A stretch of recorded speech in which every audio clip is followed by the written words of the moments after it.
यस्यो प्रसादादि भगवते प्रसादो यस्या प्रसादन्नगति कुतयपि ध्ययंस्तुवंस्तस्य यशस्ति शब्दं वन्दे गुरोश्रीचरणरविन्दम् गौरकृपाघनीभूतं प्रभुं श्रीहरिनन्दनं मम जीवन सर्वस्व भक्त्यालोमि पुनः पुनः राधा कृपामयगुपं श्रीगुरुदिनतारकं प्रभुं श्रीगौरगोपालं भक्त्यालोमि पुनः पुनः अजानुलम्बितभुजौ कनकावदातौ संकीर्तनैकपितरो कमलायताक्षो विश्वाम्भरो द्विजवरो जुगधर्मपालो वन्दे जगत्प्रियकरो करुणावतारो आनन्दलीलामय विग्रहाय हेमावदिव्यचक्षुसुन्दराय तस्मै महाप्रेमरसप्रदाय चैतन्यचन्द्राय नमो नमस्ते निरानन्दमिदं सर्वं प्रेमानन्दास्पदीकृतं जेन तं सततं वन्दे नित्यानन्दजगद्गुरुं स्याद्वैत नमस्तुभ्यं कलि जनकृपानिधे गौरप्रेमप्रदानाय श्रीसीतापतये नमः लादिनी स्वरूपाय गौराङ्गसुहृदाय च भक्तशक्तिप्रदानाय गदाधर नमस्तुते प्रणमामि श्रीवासं तमाद्वं पण्डितं मुदा श्रीगौरङ्गकृपापात्रं कीर्तनानन्दमानुषं गौरप्रेमप्रदावैव सर्वत्र समदर्शिने नारायणसुताय च श्रीमन्नरोहरये नमः वराहकुलविरामं मृगमदतिलकं कुण्डलाक्रान्तगण्डं कञ्जाक्षं कुम्भकण्ठं स्मेतसुभगमुखं सादरे नस्तवेनं श्यामं शन्तं त्रिभङ्गं रविकरवसनभूषितं वैजयन्त्यां वन्दे वृन्दावनस्थजुगुतिशतप्रीतं ब्रह्मगोपालवीशं नमो नवीननेत्राय विनोदविनोदिने राधाधर सुधापानं शालिने वनमालिने हे कृष्ण करुणा सिन्धु दीनबन्धु जगत्पते गोपेश गोपिकान्त राधाकान्त नमस्तुते मुखं करोति वाचालं पङ्गुं लङ्घयति गिरिं यत्कृपातमहं वन्दे परमानन्दमाधवं तप्तो काञ्चन गौराङ्गी राधे वृन्दावनेश्वरी विश्वभानुसुते देवी तं नमामि हरिप्रिये महाभावस्वरूपातं कृष्णप्रिया गौरीयसी प्रेमि मुक्तिप्रदे देवी राधिका तं नमाम्यहम् वन्दे नन्दव्रजस्त्रीणां पादरेणुमभिघ्नशं यशामुहुरी कथोद्गीतं पुनाति भुवनत्रयम् चतुर्वदन ब्रह्म दिवाहुरपरो हरि अभालोचनो शम्भु भगवान् पदरायणि जंग प्रवजन्तमनुपेतमपेतकृत्यं दैपायन विरह कातरया जहामु पुत्रिति तन्मयातया कर्मयोगिनी दुस्तं सर्वभूतहृदयमुनिमानुतस्मि तमादिदेवं करुणनिधानं तमार्पणं श्रीदावतारम् अपार संसार समुद्रसेतुं भजामहे श्रीभागवत स्वरूपम् वंशाकल्पतरुभ्यश्च कृपासिन्धुभ्यैव च पतितानां पावनेभ्यो वैष्णवेभ्यो नमो नमः।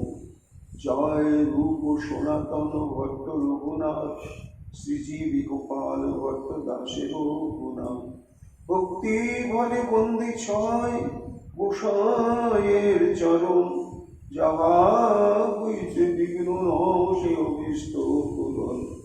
জয় গৌরী ভক্তবৃন্দ গৌর জানের প্রাণ সবে মিলে দেহ মরে নিতাই গৌর ভক্তি দান। নিতাই গৌর হরি বল নিতাই গৌর হরি বল নিতাই গৌর হরি বল। জয় জয় নিতাই গৌর হরি হরি বল। নর হরির প্রাণ আমার গৌরাঙ্গ হে গোরা প্রাণ গোরা গৌরাঙ্গ হে। নর হরি প্রাণ গোরা গৌরাঙ্গ হে গোরা প্রাণ গোরা গৌরাঙ্গ হে গৌরাঙ্গ হে। তোমার যে শিষ্য কহে কুতর্ক নানাবাদ ইহার কি দোষ এই মায়ারো প্রসাদ। কলিযুগ পাবন অবতার প্রেম পুরুষোত্তম ভগবান শ্রী চৈতন্য মহাপ্রভু পরিকর পরম পূজ্যপাদ শিল কৃষ্ণদাস কবিরাজ গোস্বামী তাঁর শ্রী শ্রী চৈতন্য চরিতামৃত গ্রন্থেতে মধ্যলীলায় ষষ্ঠ পরিচ্ছেদে সন্ন্যাস গ্রহণান্তে শ্রীমন মহাপ্রভু লীলাচলে সমাগত হয়েছে এবং উৎকণ্ঠায় জগন্নাথ দর্শন করতে করতে ইচ্ছা প্রাপ্ত হয়েছে। সার্বভৌম ভট্টাচার্য তাকে নিজ গৃহে নিয়ে গিয়েছেন। পরবর্তীতে পিছিয়ে পড়া সঙ্গী বৃন্দ নিতাই চাঁদ গদাধর পণ্ডিত মুকুন্দ দত্ত প্রমুখ তারা এসে উপস্থিত হয়েছেন। এইবার মহাপ্রভুকে নিয়ে সার্বভৌম ভট্টাচার্য এবং গোপীনাথ আচার্যের মধ্যে নানা প্রকার আলোচনা। গোপীনাথ আচার্যের দৃষ্টিতে ইনি ন চৈতন্যাৎ কৃষ্ণাৎ জগতি পরতত্ত্বম পরমঃ, অর্থাৎ এই শ্রী চৈতন্য দেবী হচ্ছে পরতত্ত্ব, এরপরে আর কোনো তত্ত্ব নেই। সেই পূর্ণ ব্রহ্ম সনাতন এই ধন্য কলিকে ধন্য করবার জন্য শুধু যুগাবতার রূপে নয়, স্বয়ং রূপেই তিনি অবতীর্ণ হয়েছে। এটি গোপীনাথ আচার্য সম্যক রূপে উপলব্ধি করতে পেরেছে। সেটি গৌর ভক্তগণে এবং শ্রীমন মহাপ্রভুর অশেষ বিশেষ কৃপায়। কেন না, সেই সে জানিতে পারে শ্রী চৈতন্যের কৃপা যারে যদি হয় তার দাসানুদাসের সঙ্গ, অর্থাৎ গৌর ভক্ত এবং সাক্ষাৎ শ্রী চৈতন্য মহাপ্রভুর কৃপা বৃদ্ধি রেখে তার স্বরূপ সম্পর্কে কারো তত্ত্বজ্ঞান হওয়া সম্ভব নয়। সেই সৌভাগ্য অর্জন করেছেন গোপীনাথ আচার্য। সার্বভৌম ভট্টাচার্য ভক্তির সম্বন্ধ থেকে বহু দূরে, নির্বিশেষ ব্রহ্মের জ্ঞানালোকে তার বিচার বুদ্ধি। তাই কলিযুগে ত্রিযুগ ভগবানের অবতার সম্ভব নয়, এই পাতানুবাদ চলছিল বিস্তৃত ভাবে। গোপীনাথাচার্য শ্রীমদ্ ভাগবত এবং মহাভারতের উদ্ধৃতি দিয়ে প্রমাণ করে দিলেন যে লীলাবতার কলিযুগে কখনো হয় না, যুগাবতার অবশ্যই হতেই হবে। এবং যুগাবতারের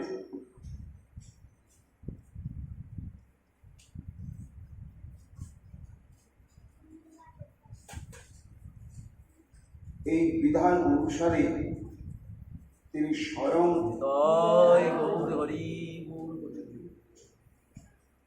যুগাবতারকেও অন্তর্লীন করে অবতীর্ণ করেছেন। কিন্তু এটি সম্যকরূপ অনুভব হচ্ছিল না সার্বভৌম ভট্টাচার্যের এবং তাঁর যত অনুগামী শিষ্যগণ ছিলেন। এইবার গোপীনাথ আচার্য তার সিদ্ধান্ত স্থাপন করার পরে বলছেন, দেখো সার্বভৌম, এই যে তোমার শিষ্যবৃন্দ এই অবতার নিয়ে বাদানুবাদ করছে, এটা স্বাভাবিক, এটা আমি তাদের দোষ বলবো না। কেন ইহার কি দোষ? এই মায়ার প্রসাদ, অর্থাৎ শ্রী ভগবানের যে দৈবী মায়া, যে মায়ার প্রভাবে প্রভাবান্বিত হন না এমন ব্রহ্মাণ্ডে কেউ নেই, সেই মায়ার প্রভাবেতে ভগবত তত্ত্ব সম্পর্কে নানা প্রকার বাদানুবাদ সৃষ্টি হয়েছে। এটি ভগবত ইচ্ছাতে মায়া ভগবানের দাসী।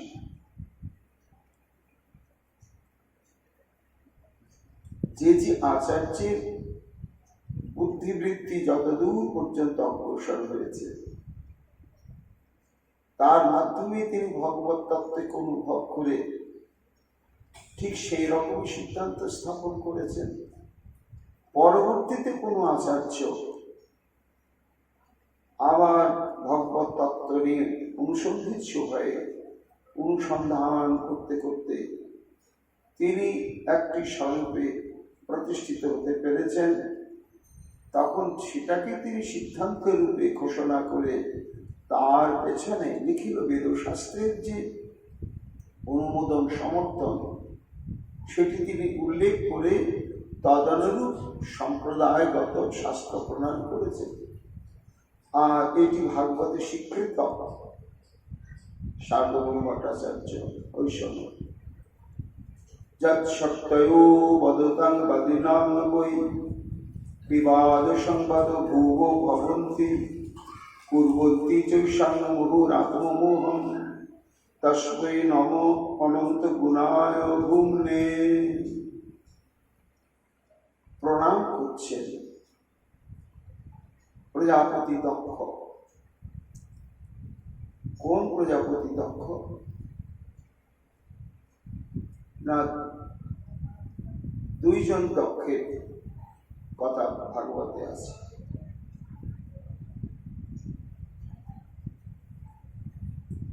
এক দক্ষ ব্রহ্মার থেকে সৃষ্ট হলেন এবং মহাদেবের সঙ্গে বাদানুবাদ হয়ে যার শাক মুন্ডু হল। পরবর্তীতে তিনি অনুতপ্ত হলেন এবং এই শাকমুন্ড বিশিষ্ট দেহটি আর দীর্ঘদিন রাখলেন না, দেহ ত্যাগ করে পরবর্তীতে কালে আবার তিনি জন্মগ্রহণ করলেন প্রাচীন গ্রহের পুত্রগণ 10 জন প্রচেতা। এই প্রচেতাগণের একটি মাত্র স্ত্রী মারিসা বৃক্ষকন্যা। এই মারিসার গর্ভে আবার তৃতীয়বার দক্ষ জন্মগ্রহণ করলেন এবং সেবার তার নাম হলো দক্ষ। এবং প্রজা সৃষ্টির দায়িত্ব তার উপরে পড়ল বলে সেবারও এই দক্ষ প্রজার প্রতিরূপে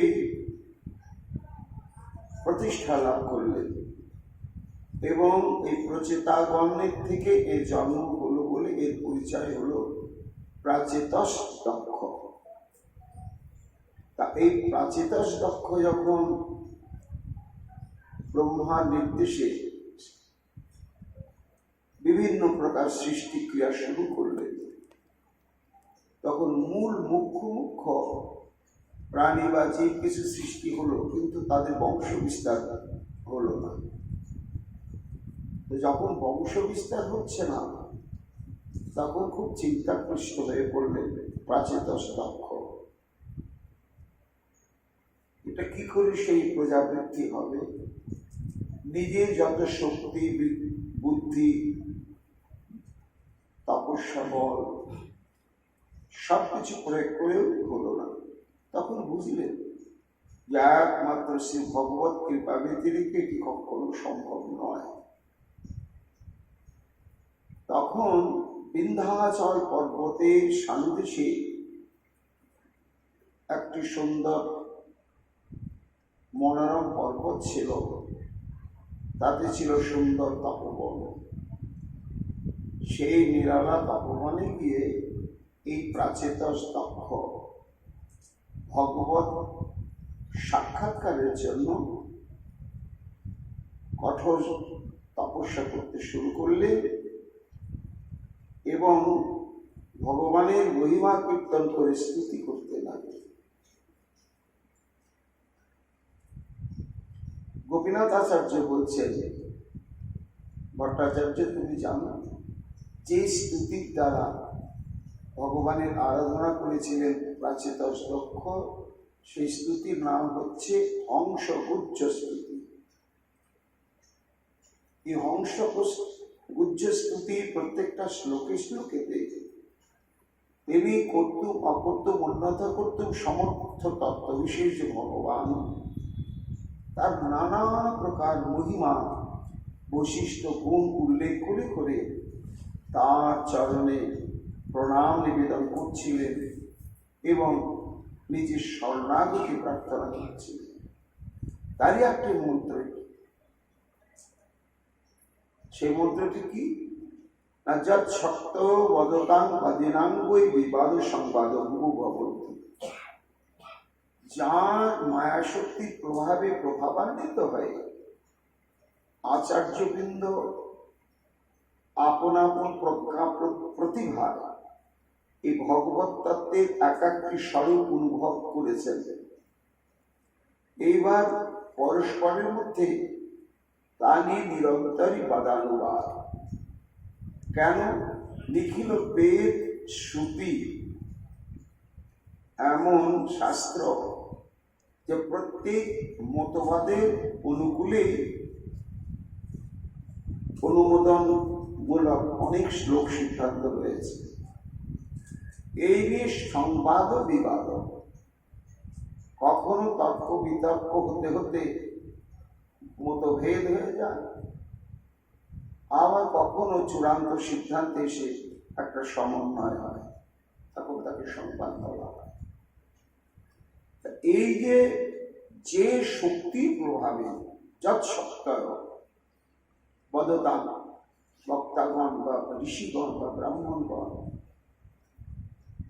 যে তত্ত্বে বাদানুবাদে নিমগ্ন হন, সেই শক্তির মূল উৎস একমাত্র যিনি, তার এই মায়া শক্তি এমন যে তিনি প্রভু, তস্মৈ নমো অনন্ত গুণায়। তাহলে আমরা ভাগবতে এই মন্ত্রেতে কি পেলাম না, সার্বভৌম তোমার এই শিষ্যবৃন্দ এই অবতার আছেন কি নেই ইত্যাদি বিষয়ে যে বাদানুবাদ তর্ক তুলছে, এটাই বুঝতে হবে ওই ভগবানের যে শক্তি মায়া, সে মায়ার প্রভাবে এরা এরকম বলছে, এরা বলে থাকে। আর যুগে যুগে কালে কালে এই বাদ ভেদ রয়েছে এবং থাকবে। এটার মধ্যে আমাদের সমন্বয় চিন্তা করতে হবে যে প্রত্যেকের সিদ্ধান্তই সত্য। শুধু তাই নয়, এই প্রাচীতস দক্ষের প্রণাম মন্ত্রে যে সত্য, যে তত্ত্বটি অভিব্যক্ত হলো সার্বভৌম, স্বয়ং ভগবান আবার সেই কথাই বলছে। উদ্ধব যুক্তঞ্চ সন্তি সর্বত্র ভাষন্তি ব্রাহ্মণা যথা মায়াং মুদ্যাং উদক গৃচ্ছ পদতাং ঠিক না দুঃখতম। একাদশ স্কন্ধে উদ্ধব নানা প্রকার প্রশ্ন করছেন পারমার্থিক তত্ত্ব সম্পর্কে, এই সৃষ্টির রহস্য সম্পর্কে, বিশ্বের যে মূল কটি তত্ত্বের উপরে প্রতিষ্ঠিত, সেই তত্ত্বগুলো কি, এই নিয়ে আলোচনা চলছিল। চলতে চলতে শ্রীকৃষ্ণ অষ্টাবিংশতি তত্ত্বের কথা বলেছেন। উদ্ধব, অষ্টাবিংশতি তত্ত্বই হচ্ছে এই ব্রহ্মাণ্ডের তত্ত্ব বিচারের মূল। এই 28টি তত্ত্বকে যিনি সম্যকরূপে বুঝতে পারবেন, অনুভব করতে পারবেন, সে আত্মতত্ত্ববিদ হবে। এটি যখন বললেন শ্রীকৃষ্ণ, তখন সংশয় এসে গেল উদ্ধবের। উদ্ধব তখন প্রশ্ন করেছিল যে হে প্রভু, তুমি তো বলেছিলে 28 তত্ত্বের কথা, কিন্তু তোমারই চরণাশ্রিত, তোমারই আরাধনা পরায়ণ, তোমার ভজনে অনুগামীগণ, বহু মুনি ঋষি, তারা তো নানা প্রকার এই তত্ত্বের সংখ্যা নির্দেশ করেছে। তাতে আমার তো বিভ্রান্তি এসে যাচ্ছে। কোটি তত্ত্বানি সংখ্যা তান ঋষির প্রভু নবেকাদশ পঞ্চত্রিনাথ তমিহ শুশ্রুম। উদ্ধব বলছে, হে বিশ্বেশ্বর, ঋষিগণ যে তত্ত্ব সংখ্যা বলেছে, আর তুমি যে বললে, তাদের মধ্যে তো মিল হচ্ছে না। কেউ বলছে সমগ্র সৃষ্টি 11 তত্ত্বের দ্বারা গঠিত, কেউ বলছে পঞ্চতত্ত্ব, কেউ বলছে ত্রিতত্ত্ব, আবার তুমি বললে অষ্টবিংশতি তত্ত্ব।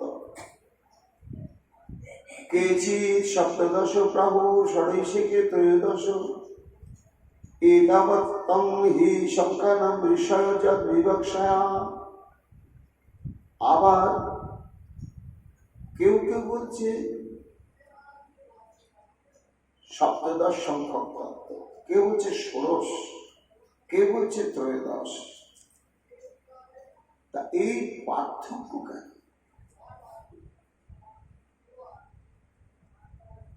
না, পার্থক্যের রহস্য রয়েছে। পার্থক্যটা আসছে মায়ার প্রভাবে।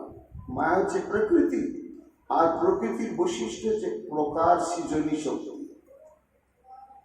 প্রাকৃতং বৈচিত্র্যং ধর্মং সমানং ন ভবিষ্যতি। পৃথিবীর বুকে অবিকল একটা মানুষের মতো নিখুঁত চেহারা বিশিষ্ট, বর্ণ বিশিষ্ট, আকৃতি বিশিষ্ট দ্বিতীয় মানুষ পাওয়া যাবে না। এই প্রকার সৃষ্টি করেই চলেছে যে প্রকৃতির ধর্ম। তাই আমরা দর্শন শাস্ত্রে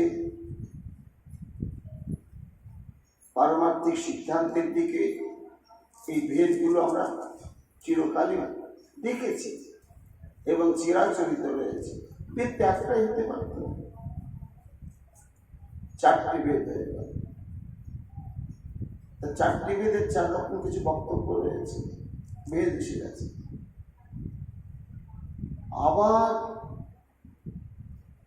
এই নিয়ে গবেষণা করলেন ভট্টাচার্য, তোমাদের যিনি প্রবর্তক শঙ্করাচার্য, তিনি কি বললেন না, তিনি অদ্বৈতবাদের প্রবর্তন করলেন। অদ্বৈতবাদ, এক ব্রহ্ম ছাড়া জগতে আর কিছু নেই। যদুত্তম গ্রন্থ কতিভি শ্লোকার্ধেন প্রবেক্ষ্যামি ব্রহ্ম সত্যম জগৎ মিথ্যা জীব ব্রহ্মই বলা বল। এ হচ্ছে অদ্বৈতবাদ। ব্রহ্ম ছাড়া কিছু নেই, যা কিছু পরিদৃশ্যমান জগৎ এটা ভ্রান্তি, বিবর্তবাদ। যেমন স্বপ্নে আমরা অনেক কিছু দেখি, স্বপ্নটা কেটে গেলে বাস্তব সত্যে অনুভব করি।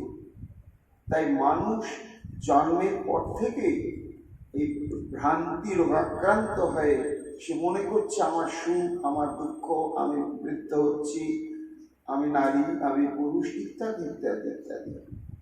এই ভ্রান্তিটাকে সরিয়ে দিতে পারলেই সে দেখবে এক অখণ্ড অদ্বৈত আনন্দ সত্তা মাত্র ছাড়া কিছু নয়। এই একটাই হল অদ্বৈতবাদ। আচ্ছা, এটাই তো শেষ থাকা উচিত ছিল না। পরবর্তীতেই আবার এলেন আমাদের বৈষ্ণব সম্প্রদায়ের আচার্য রামানুজ। তিনি সেই শঙ্করাচার্যের মধ্যে খণ্ডন করলেন, করে তিনি স্থাপন করলেন বিশিষ্টাদ্বৈতবাদ। তুমি একমাত্র ব্রহ্মকে স্বীকার করেছ, আর কাউকে স্বীকার করনি, না, এটা ঠিক নয়। অদ্বৈত তত্ত্বই বটে, কিন্তু তার মধ্যেও বিচার আছে। এই জন্য এই অদ্বৈতবাদটা হবে বিশিষ্টাদ্বৈতবাদ। এর একটা স্বতন্ত্র বিশেষত্ব বিচার রয়েছে। এই নিয়ে বেদান্ত সূত্রের ভাষ্যে সেটা প্রমাণিত হয়ে একটা সুপ্রতিষ্ঠিত সম্প্রদায় হয়ে গেল। পরবর্তীতে আবার এই বিশিষ্টাদ্বৈতবাদকে নিয়ে গবেষণা হতে হতে এলেন এই ব্রহ্ম সম্প্রদায়ের আচার্য মধ্বাচার্য। তিনি স্থাপন করলেন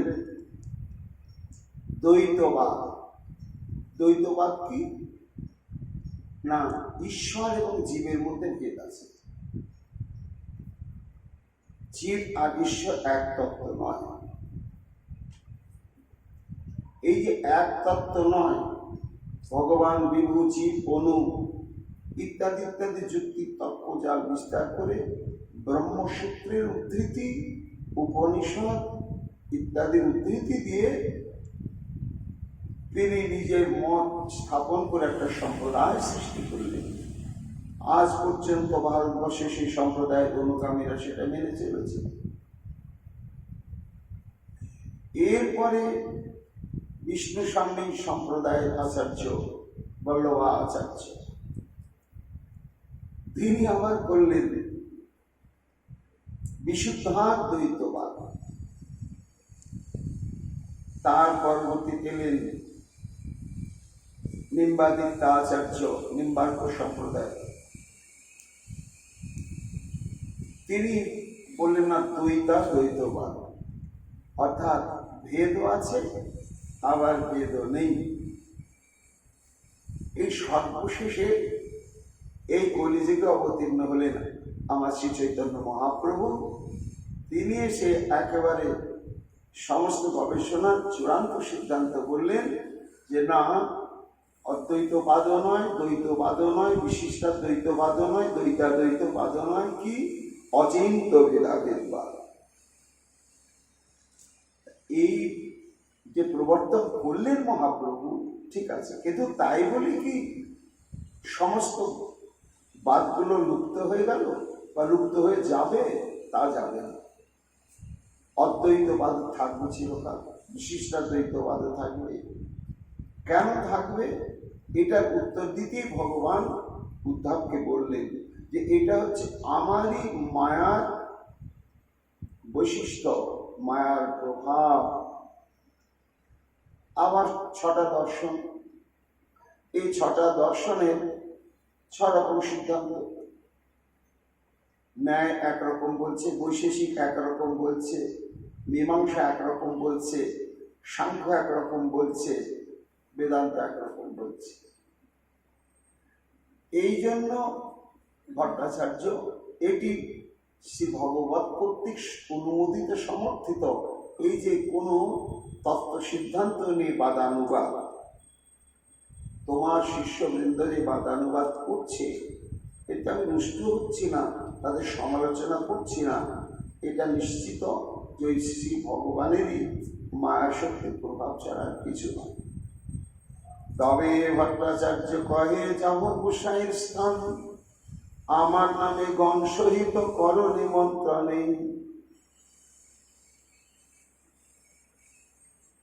কবিরাজ গোস্বামীপাদ বলছেন, এইবার যুক্তি তো মানতেই হবে। যুক্তিতে সার্বভৌম ভট্টাচার্য কিন্তু মনে মনে হেরেই গেল। কিন্তু তবুও ওই যে বলেছে, ভগবানের কৃপা তোমাতে নেই, ভগবানের কৃপা যতদিন তুমি প্রাপ্ত না হবে ততদিন তুমি এই সমস্ত সিদ্ধান্ত অনুভব করতে পারবে না। যেদিন তুমি ভগবত কৃপা লাভ করবে সেদিন তুমি আমার মতো এইসব সিদ্ধান্ত স্থাপন করবে। এইসব মনে খুব লেগেছে। তাই চিন্তা করলে এই আলোচনাটার দীর্ঘক্ষণ না রেখে একটু পরিবর্তন সাধনের দরকার।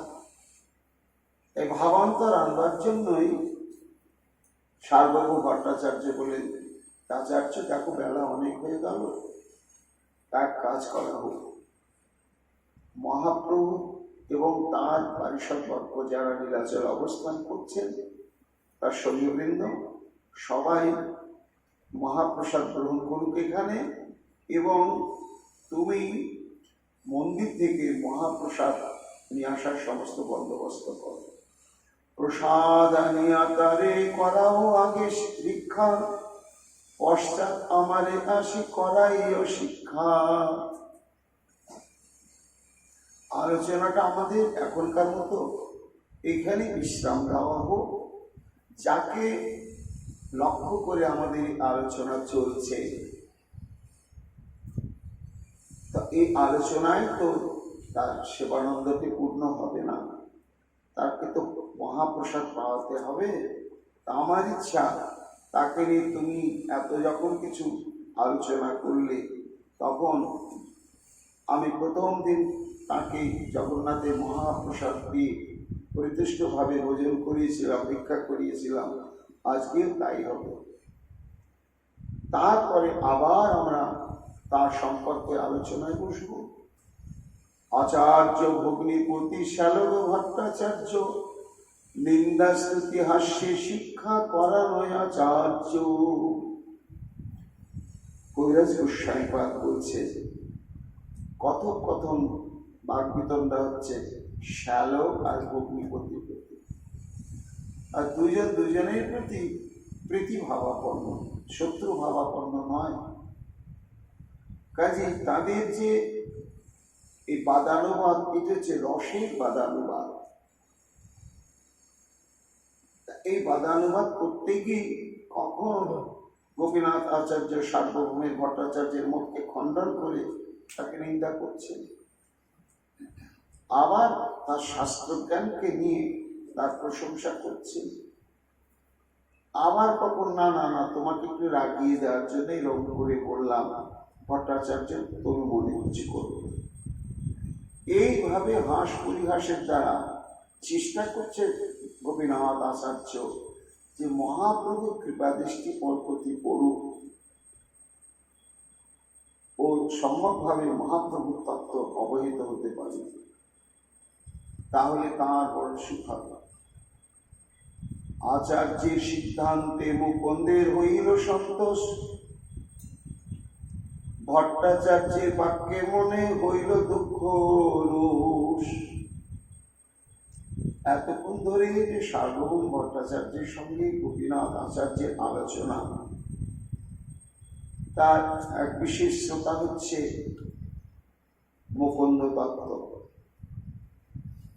তো সার্বভৌম ভট্টাচার্য যখন মহাপ্রভু যে যুগাবতার এটি খণ্ডন করবার জন্য নানা প্রকার শাস্ত্রের উদ্ধৃতি দিয়ে যুক্তিজাল বিস্তার করছিলেন, তখন ভালো লাগছিল না মুকুন্দ দত্তে, খুব কষ্ট হচ্ছিল যে ও কেন সামগ্রিক দৃষ্টি লাভ করছে না। যে যে শ্লোকে প্রভুকে খণ্ডন করা যায় সেই শ্লোকগুলোই দৃষ্টিতে পড়ছে, আর যে শ্লোকের দ্বারা প্রভুকে স্থাপন করা যায় সেই শ্লোকগুলোর দিকে দৃষ্টি পড়ছে না। মনে খুব দুঃখ।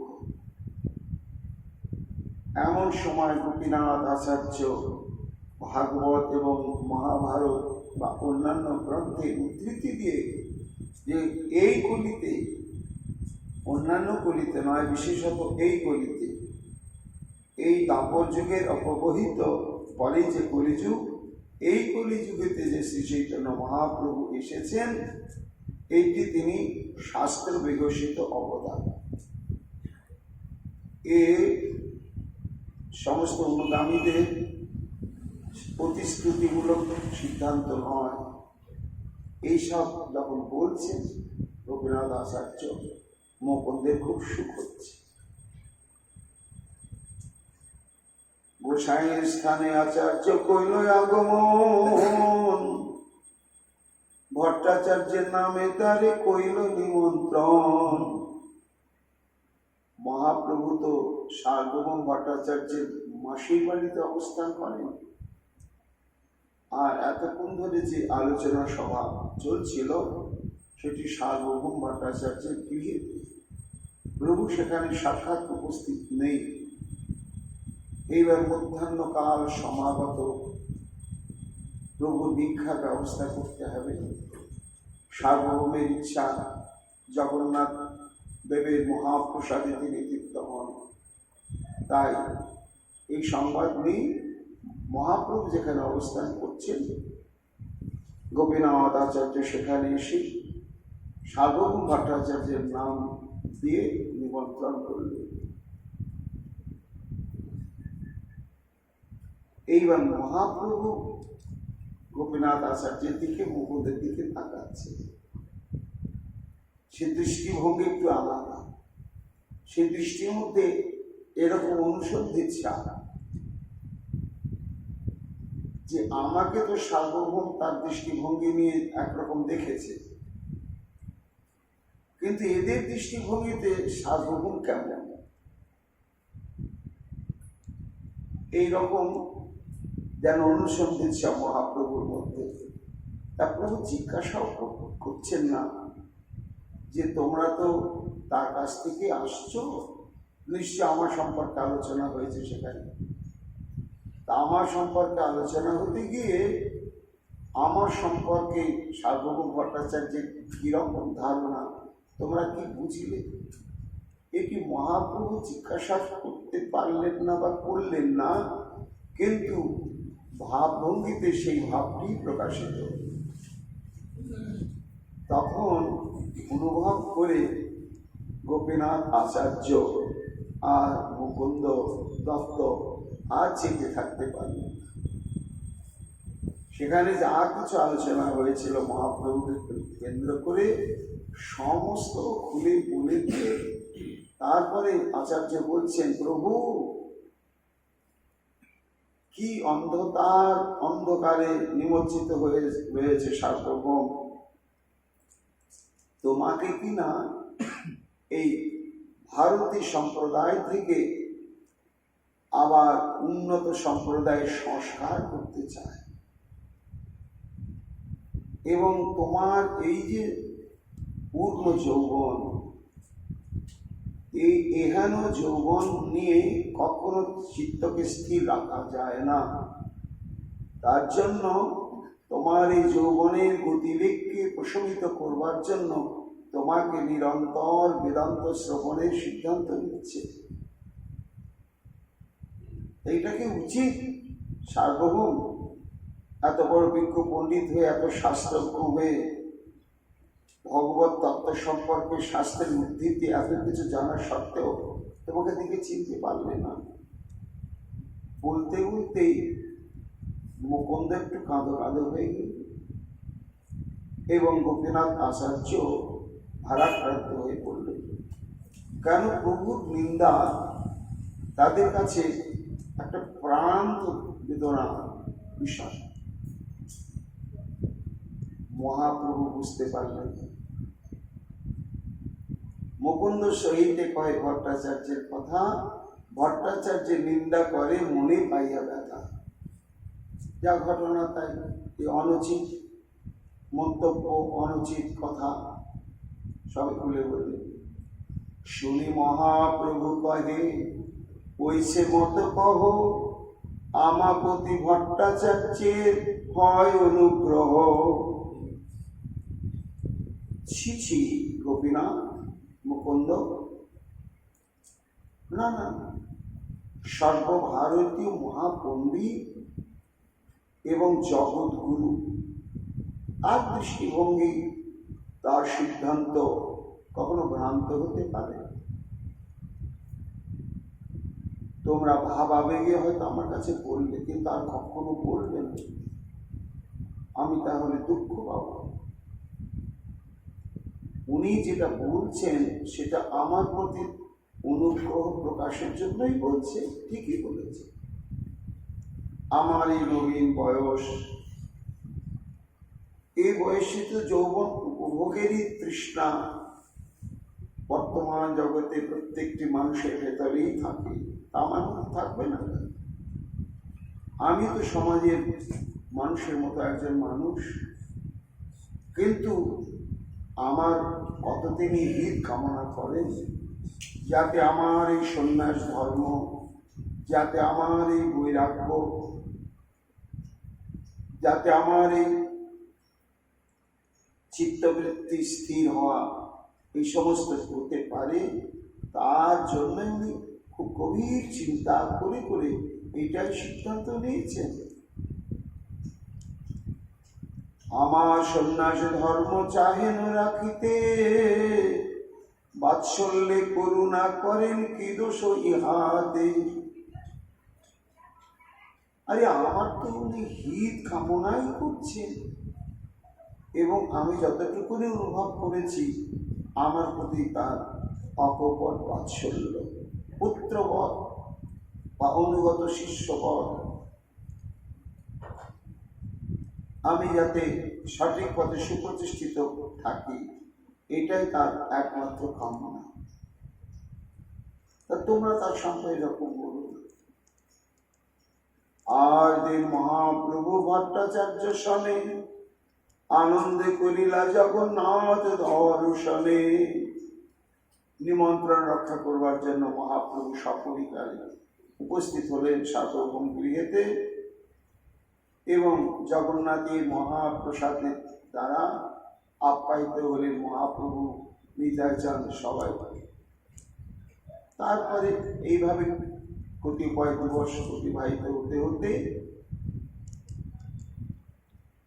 ভট্টাচার্যের সঙ্গে তার মন্দিরে আইলা, প্রভুরে আসনে দিয়া আপনে বসিলা। একদিন সার্বভৌম ভট্টাচার্য বললেন যে, হে চৈতন্য, আজকে আমার সঙ্গে তুমি চলো জগন্নাথ দর্শনে, কোনো বাধা হবে না, আমি সঙ্গে থাকলে প্রাণ ভরে তুমি জগন্নাথ দর্শন করবে। উল্লসিত হয়ে মহাপ্রভু গেলেন জগন্নাথ দর্শনে। প্রাণের ইষ্টদেব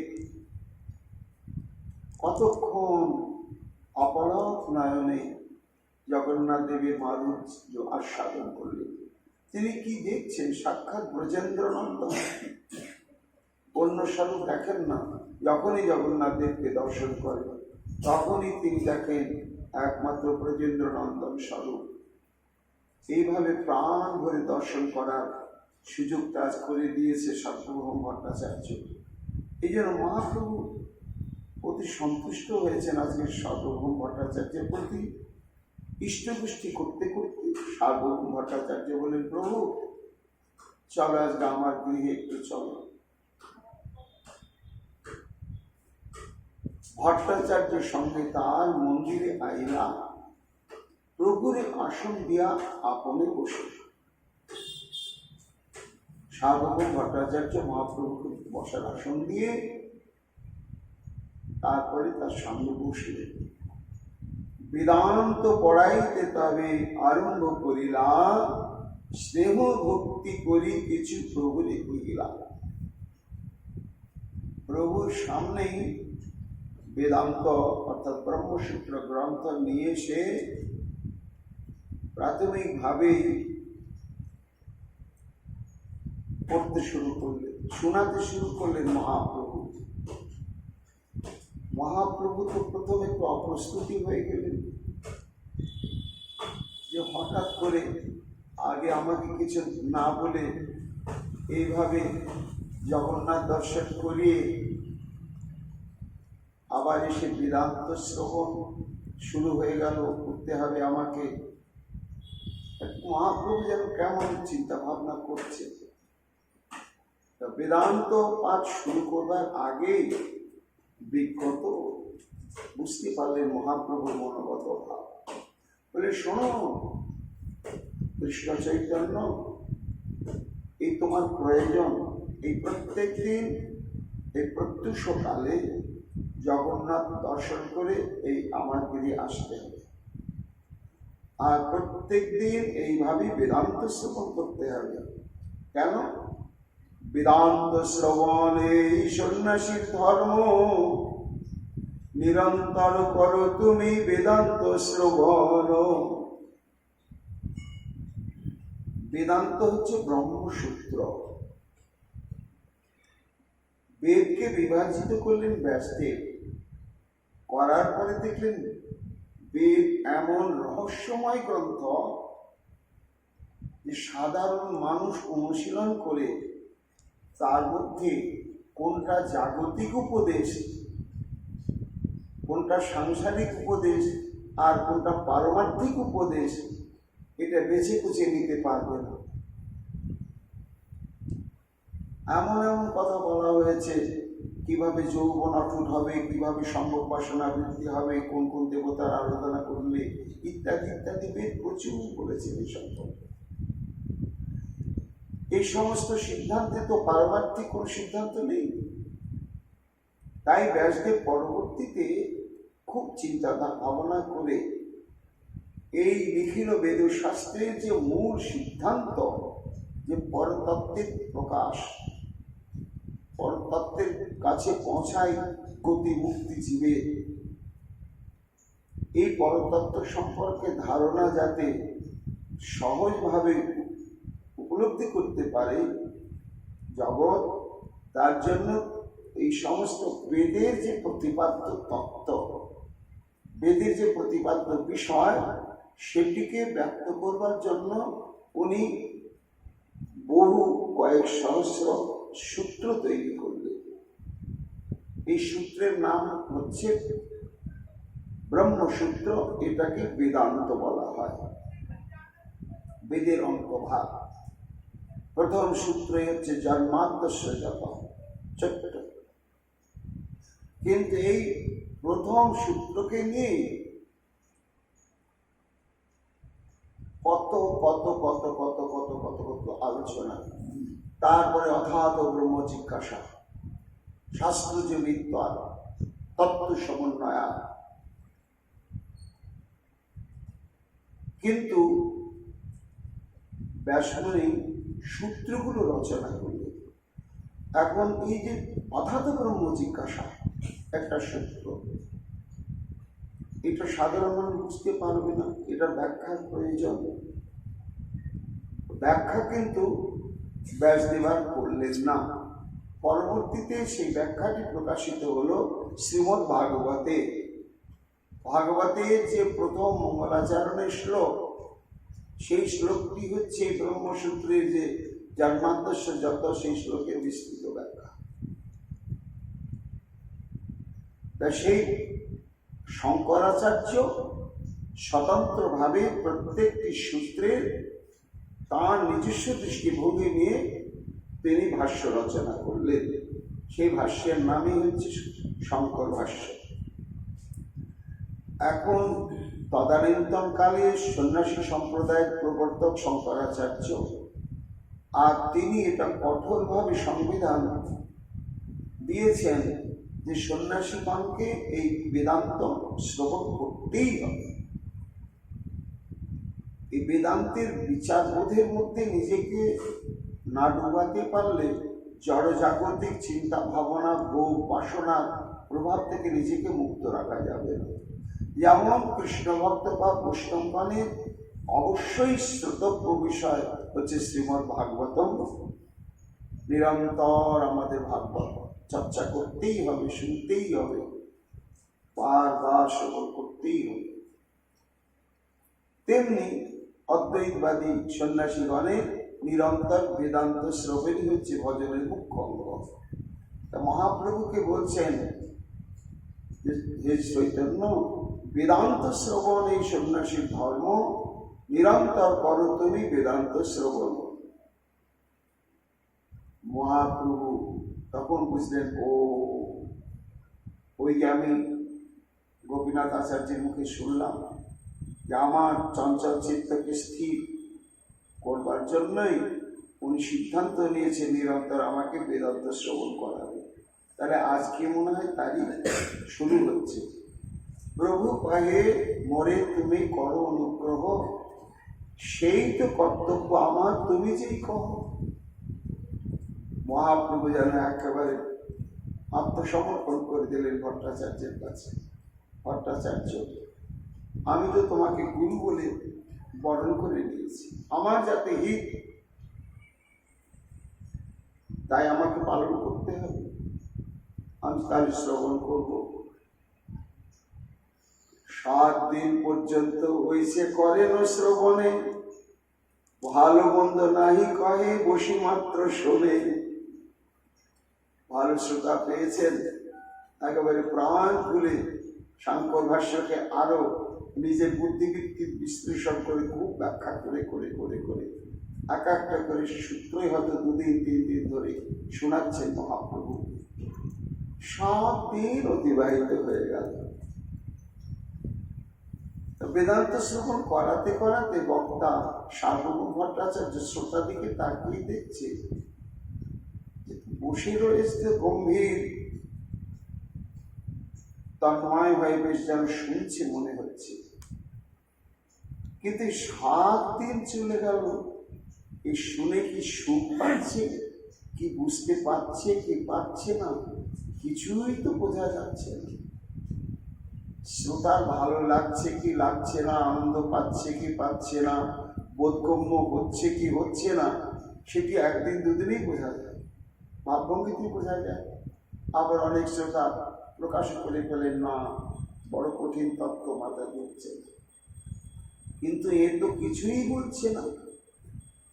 8ম দিবসে তারে কহে সার্বভৌম, 7 দিন করো তুমি বেদান্ত শ্রবণ। আচ্ছা কৃষ্ণ চৈতন্য, এই যে 7 দিন খুব নিবিষ্ট ভাবে তুমি শুনছ, আমার খুব ভালো লাগছে, কিন্তু ভালো মন্দ নাহি কহ রহ মৌন ধরি, বুঝো কি না বুঝো ইহা বুঝিতে না পারি। আমি প্রথম দিন তোমার চোখে মুখে যে অভিব্যক্তি দেখেছি, এই 7টা দিন অতিবাহিত হয়ে গেল, ঠিক একই রকমই অভিব্যক্তি দেখছি। এই জন্য আমি বুঝতে পারছিলাম যে আমার এই সূত্রের ব্যাখ্যা বিশ্লেষণগুলো তুমি যথার্থ হৃদয়ঙ্গম করতে পারছো কি পারছো। এটা আমার একটা, এই 7 দিন বলার পরে আমার মনের ভিতরে একটা সন্দেহ। আচ্ছা সত্যি বলো তো, তুমি কি বুঝতে পারছো যদি বুঝতে পারো তাহলে কি বুঝলে, আর যদি বুঝতে না পারো তাহলে কোথায় কেন বুঝতে পারলে না সেটাও তো জানা দরকার। তখন কবিরাজ গোস্বামী পাদ বলছেন, মহাপ্রভু বললেন, প্রভু কহে মূর্খ আমি নাহি অধ্যায়, নিজেকে মূর্খ বলে ঘোষণা করলেন। তত্ত্বে যিনি অদ্বয় জ্ঞান তত্ত্ব, তিনি নিজেকে ঘোষণা করছেন সার্বভৌম পণ্ডিতের কাছে আমি মূর্খ। হ্যাঁ, মূর্খই তো বটে, কেননা মূর্খ অপবাদটা তার এক অভিনব বিশেষণ বটে। ভগবানকে মূর্খ বলতে পারে জগতে, পারা যায়, পারা সম্ভব, কিন্তু প্রেম আতিশয্যে সবই সম্ভব। এই মূর্খ বিশেষণটি দিয়েছিলেন ব্রজ গোপিকারা। কলহান্তরিতা দশায় মান করে শ্রীমতী রাধারানী বিরাহাতুর হয়ে পড়েছেন। সখীদের কেঁদে কেঁদে বলছেন, যা আমার বন্ধুকে যেখানেই পাস নিয়ে আমি ভুল করে ফেলেছি, তবে সাবধান, আনতে যাচ্ছি জানি, কিন্তু আমি যে আর ধৈর্য ধারণ করতে পারছি না, ব্যাকুল হয়ে পড়েছি এবং অনুশোচনার অনলে দগ্ধীভূত হচ্ছি, এই সংবাদটা যেন তার কাছে প্রকাশ করবি না, তাহলে আমার মর্যাদা নষ্ট হবে। আবার তাকে না হলে আমি আর এই মুহূর্তে প্রাণেও বাঁচব না, এই জন্য তাকে আনতেও হবে। এই জন্য সখী যা, কিন্তু দুদিক যেন থাকে, শ্যামও যেন আসে, আবার আমি যে মান গর্বী আমার গর্বটাও যেন থাকে। সখীরা গিয়েছে ধুলায় দূষণিত শ্যাম, ধুলার পরে রাধা রাধা লিখে অজস্র উষ্ণ জলে মিশে যাচ্ছি, আর তার উপরে ধরা করে দিচ্ছি। এইবার সখী তো বুঝলে কি অবস্থা। রাধা নাম আশ্রয় করে কেউ আরাধনা করছে, একজন কৃষ্ণ কৃষ্ণ বলে কাঁদছেন, একজন রাধা রাধা বলে কাঁদছেন। কিন্তু রাধারানী তো বলে দিয়েছেন যে আমার গর্ব যেন থাকে, তাই এমন ভঙ্গি করলেন যে আমি তোমাকে নিতে এসেছি তা নয়, সংকেত করে জানিয়ে দিলেন আমি এসেছি। এইবার ভূষণাদি ধ্বনিতে অনুভব করে শ্রীকৃষ্ণ দেখছেন, ও রাধারানী নিশ্চয় আমাকে নিতে পাঠিয়েছে। উল্লসিত হয়ে ছুটে যাচ্ছে, বলে এই ধুলো ঝিরে উঠছ কি, আমি তোমাকে নিতে আসিনি তো, আমি অন্য কাজে এসেছি, তোমার সঙ্গে দেখা হয়ে গেল তাই। তাই ও তা শোনো, আমাকে রাধারানীর সঙ্গে তুমি একটু মিলিয়ে দেবে, তোমরাই পারো মিলাতে, অন্য কেউ পারবে না। তখনও লালন দিয়ে বলেছিলেন এই কথা, কি তোমার স্পর্ধা, রাধারানীর সঙ্গে তোমার মিলতে চাইছ, যে কর্মটি তুমি করলে আর তোমার পক্ষে সাজে সেটা। তবু সেটি মূর্খ বড় নন্দনন্দ, শোনো নন্দনন্দনা, ধেনু চড়াও বেনু বাজাও পেরিতি রীতি জানো না। এই তবু সেটি মূর্খ বড়, একেবারে তুমি গণ্ড মূর্খ। মূর্খ ছাড়া কি, গরু চড়াতে চড়াতে তোমার বুদ্ধিটা গরুর মতো, আর রাখালিয়া বাঁশি বাজানো ছাড়া এর বাইরে তত্ত্ব জানো, প্রীতি রীতি জানো না।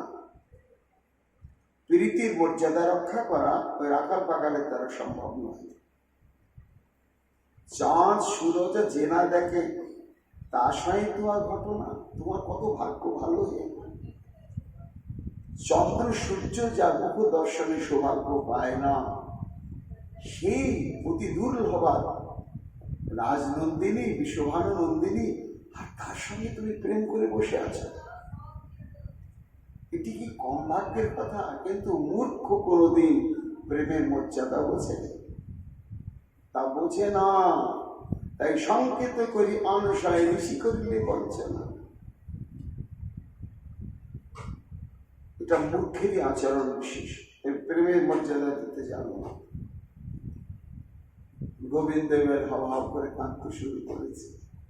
যতই কাঁদো আমাদের দ্বারা হবে না, কাঁদিলে কি খালাস পাবে? পাবে হে কত লাঞ্ছনা, এবং এ কর্মফল তোমাকে ভোগ করতেই হবে।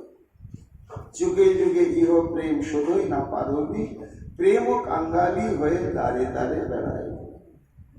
সর্বস্ব ত্যাগ করে তোমাকে হারাবে হারাবে বলে কাঁদতে হবে দিবানিশি। এই যে তবু সেটি মূর্খ বড়, মহাজন বলছেন হ্যাঁ মূর্খ বটে। এই মূর্খ বিশেষণটি একমাত্র বোঝে কবিতারাই দিতে সমর্থ, আর কেউ পারেনি। তাই নিজে আজ স্বীকার করছেন সার্বভৌম ভট্টাচার্যের কাছে, আমি তো মূর্খ, আমি কিছু বুঝি না। তবে আচার্যদেব, এই সন্ন্যাসী কর্তব্য হচ্ছে বেদান্ত শ্রবণ, তোমার আজ্ঞাতে মাত্র করিয়ে শ্রবণ। শুনতে বলেছে তো আমি শ্রদ্ধা সহকারে শুনেই যাচ্ছি। শুনে যে কিছু বুঝলাম কিনা এটা তো আমাকে বলা হয়নি, আমাকে বলা হয়েছে শুধু শুনে যেতে, তাই আমি শুনছি। সন্ন্যাসীর ধর্ম লাগি শ্রবণ মাত্র করি, তুমি যে করো অর্থ বুঝিতে না পারি। শোনার আদেশ পেয়েছি, শুনে যাচ্ছি, বুঝতে পারছি না।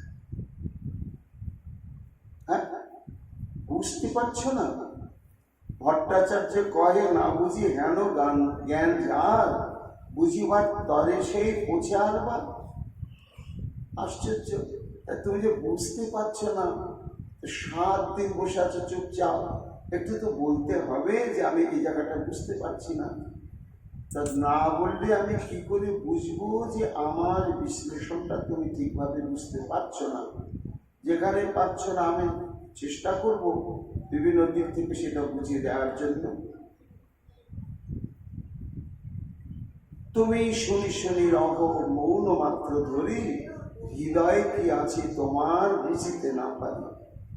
সার্বভৌম বলছে, এই যে চুপচাপ 7 দিন গম্ভীরভাবে শুনেই যাচ্ছ, অথচ কথা প্রসঙ্গে এখন প্রকাশ হয়ে গেল তুমি বুঝতে পারছো না। তা বুঝতে যে পারছো না সেটা তো বলতে হবে, না বলে তুমি মৌন অবলম্বন করে চুপচাপ রয়েছ, তোমার হৃদয়ে কি যে আছে কি জানে। তখন মহাপ্রভু বলছেন, ভট্টাচার্য প্রভু কহে সূত্রের অর্থ বুঝিয়ে নির্মল, তোমার ব্যাখ্যা শুনে মন হয়তো বিকল। তুমি যখন সূত্রগুলো, ব্রহ্মসূত্রগুলো সুন্দর উচ্চারণ করে বৈদিক ছন্দে বৈদিক সুরে তুমি বলছো, তখন ওই সূত্র শ্রবণ মাত্রেন সূত্রের অন্তর্নিহিত যে বক্তব্য সেটা আমার হৃদয়ঙ্গম হয়ে যাচ্ছে, তখন আনন্দ হচ্ছে। কিন্তু তারপরে যখন সেই সূত্রকে নিয়ে আবার এই শঙ্করাচার্যের করা ব্যাখ্যাকে নিয়ে তুমি যখন ব্যাখ্যা করতে শুরু করছো, তখন ওটা সম্পূর্ণ বিপরীত হয়ে যাচ্ছে। সূত্রের অন্তর্নিহিত যেটি প্রকৃত বক্তব্য সেটা উল্টেই যাচ্ছে। যখন একেবারে উল্টে বিপরীত হয়ে যাচ্ছে, তখন আমার খুব কষ্ট হচ্ছে। সূত্রের অর্থ ভাষ্য কহে প্রকাশিয়া, তুমি ভাষ্য কহ সূত্রের অর্থ আচ্ছা দিয়া। ভাষ্য শব্দের তাৎপর্য হচ্ছে কি না, ভাষ্য শব্দের তাৎপর্য হচ্ছে ব্যাখ্যা। কোন শ্লোক, সেই শ্লোকের অন্তর্নিহিত যে ব্যাখ্যা সেটি সাধারণ শ্রোতা বা গবেষক ইত্যাদি তারা অনুধাবন করতে পারেন না। তখন অনুভবী মহাজন কি করেন না, তার অন্তর্নিহিত ব্যাখ্যাটাকে তার আবার লিপিবদ্ধ করেন। তাকে বলা হয় ভাষ্য বা টিকা। এই ভাষ্য এবং টিকাতে মূল শ্লোকের অন্তর্নিহিত যে বক্তব্য সেটি প্রকাশিত এটাই নিয়ম আর এটাই হওয়া উচিত। কিন্তু ভট্টাচার্য, তুমি যে বলছো সেটা সম্পূর্ণ বিপরীত। সূত্রের যেটা অন্তর্নিহিত প্রকৃত ব্যাখ্যা সেটা ভাষ্যের মধ্যে থাকা উচিত, কিন্তু তুমি ভাষ্য কহ সূত্রের অর্থ আচ্ছা দিয়া। সূত্রের মধ্যে যে মূল বক্তব্যটা রয়েছে সেটাকে একেবারে তুমি গৌণ করে নস্যাৎ করে দিয়ে একটা নিজস্ব মতপথকে স্থাপনের প্রচেষ্টা তুমি দেখাচ্ছ। তখনই আমার খুব কষ্ট হচ্ছে, চিত্ত বিভ্রান্ত হয়ে যাচ্ছে। এই চমকে উঠলেন সার্বভৌম ভট্টাচার্য। এইরকম মন্তব্য, এইরকম বক্তব্য কেউ করতে পারেন এতদিন সার্বভৌম ভট্টাচার্যের জানা ছিল না। কেন না, শঙ্করাচার্যের ভাষ্যসমূহকে এমন আন্তরিকতার সঙ্গে অনুশীলন করেছেন সার্বভৌম ভট্টাচার্য, এবং সেই বিচারবোধের উপরে নিজেকে এমন সুপ্রতিষ্ঠিত করেছেন যে এর উপরে আবার কোনো ভ্রান্তি থাকতে পারে এটা স্বপ্নেও তিনি কখনো ধারণা করতে পারেন। কিন্তু আজকে মহাপ্রভু ছোট্ট একটু মন্তব্যে সার্বভৌমের চিন্তা এসে গেল। তাহলে সূত্রের যে মূল বক্তব্য সেটি আমাদের যিনি প্রণেতা প্রবর্তক শঙ্করাচার্যের ভাষ্যের মধ্যে বলা হয়নি, আমরা তো সেটাই বিশ্বাস করি। কি তার শঙ্করাচার্যের ভাষ্যের মধ্যে কি ছিল, আর ব্যাসদেব কর্তৃক প্রণীত ব্রহ্মসূত্রের মূল অন্তর্নিহিত বক্তব্যই বা কি ছিল, দুটোর মধ্যে কোথায় কি পার্থক্য রয়েছে? মহাপ্রভুর আর সার্বভৌম ভট্টাচার্যের কথোপকথনে তা পুঙ্খানুপুঙ্খ রূপে এইবার সেটি আলোচনা হতে শুরু করলো। মহাপ্রভুর কৃপায় আগামীকাল আমরা এই বেদান্ত বিচার মহাপ্রভুর দৃষ্টিতে কি হওয়া উচিত সেই প্রসঙ্গে শ্রবণ কীর্তন করব। এখন তার মতো আমাদের গৌর কথা এখানেই বিশ্রাম লাভ করছে। পিতায় গৌর হরি বল।